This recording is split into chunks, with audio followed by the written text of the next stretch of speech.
ഗാസയിൽ ഇസ്രായേൽ തീമഴ പെയ്യ്ക്കുന്നു. പ്രതികരണമായി ഇസ്രായേലിനെതിരെ അതിശക്തമായ ആക്രമണം തുടർച്ചയായി നടത്തുകയാണ് യമനിലെ സായുധ ഗ്രൂപ്പായ ഹൂതികൾ.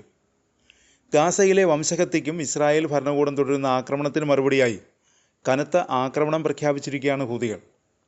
ഹൂതികളുടെ മിസൈൽ യൂണിറ്റ് പലസ്തീൻ 2 എന്ന ഹൈപ്പർസോണിക് ബാലസ്റ്റിക് മിസൈൽ ടെലവീവിലെ നിർണായക ലക്ഷ്യങ്ങളിലേക്ക് വിക്ഷേപിച്ചതായി ഹൂതികളുടെ വക്താവ് ബ്രിഗേഡിയർ ജനറൽ യഹിയ സാരി അറിയിച്ചു.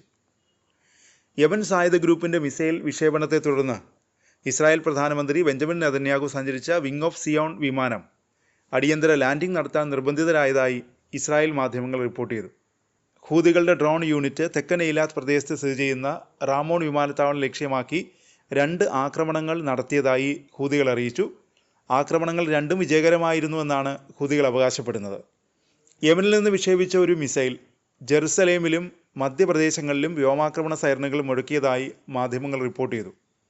ഡ്രോൺ ആക്രമണത്തെ തുടർന്ന് റാമോൺ വിമാനത്താവളത്തിലും തെക്കൻ പ്രദേശങ്ങളിലും സൈറനുകൾ മുഴങ്ങി. ഗാസയിലെ ജനങ്ങളോടുള്ള മതപരവും ധാർമ്മികവും മാനുഷികവുമായ ഉത്തരവാദിത്തങ്ങൾ നിറവേറ്റാൻ അറബ് ഇസ്ലാമിക് രാജ്യങ്ങളോട് യമൻ ആഹ്വാനം ചെയ്തു. ഈ കുറ്റകൃത്യങ്ങൾക്ക് മുന്നിൽ തുടരുന്ന മൗനമാണ് ഇസ്രായേൽ ഭരണകൂടത്തിന് മുഴുവൻ മേഖലയ്ക്കുമെതിരെ ആക്രമണം വർദ്ധിപ്പിക്കാനുള്ള ധൈര്യം നൽകുന്നതെന്നും യമൻ കുറ്റപ്പെടുത്തി. ഗാസയ്ക്കെതിരായ വംശഹത്യ അവസാനിപ്പിക്കുകയും ഉപരോധം പിൻവലിക്കുകയും ചെയ്യുന്നതുവരെ ഇസ്രായേലിനെതിരെ ആക്രമണം തുടരുമെന്ന് യമൻ സായുധ ഗ്രൂപ്പ് വ്യക്തമാക്കി. ഹൊദൈദ തുറമുഖം ലക്ഷ്യമിട്ട് ഇസ്രായേൽ 12 വ്യോമാക്രമണങ്ങൾ നടത്തിയിരുന്നു. ഇസ്രായേൽ യുദ്ധവിമാനങ്ങൾ യമനിൽ വ്യോമാക്രമണം നടത്തിയതിന് തൊട്ടുപിന്നാലെയാണ് ഹൂതികളുടെ പ്രസ്താവന വന്നത്. ബെൻ ഗുരിയോൺ വിമാനത്താവളം ഉൾപ്പെടെയുള്ള ഇസ്രായേലിലെ വിവിധ ലക്ഷ്യങ്ങൾ ആക്രമിച്ച് ശക്തമായ തിരിച്ചടി നൽകുകയാണ് ഹൂതികൾ.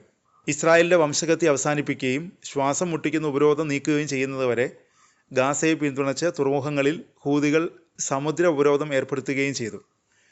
അതിനിടെ ഗാസ സിറ്റിക്ക് നേരെയുള്ള ആക്രമണം ശക്തമാക്കിയിരിക്കുകയാണ് ഇസ്രായേൽ.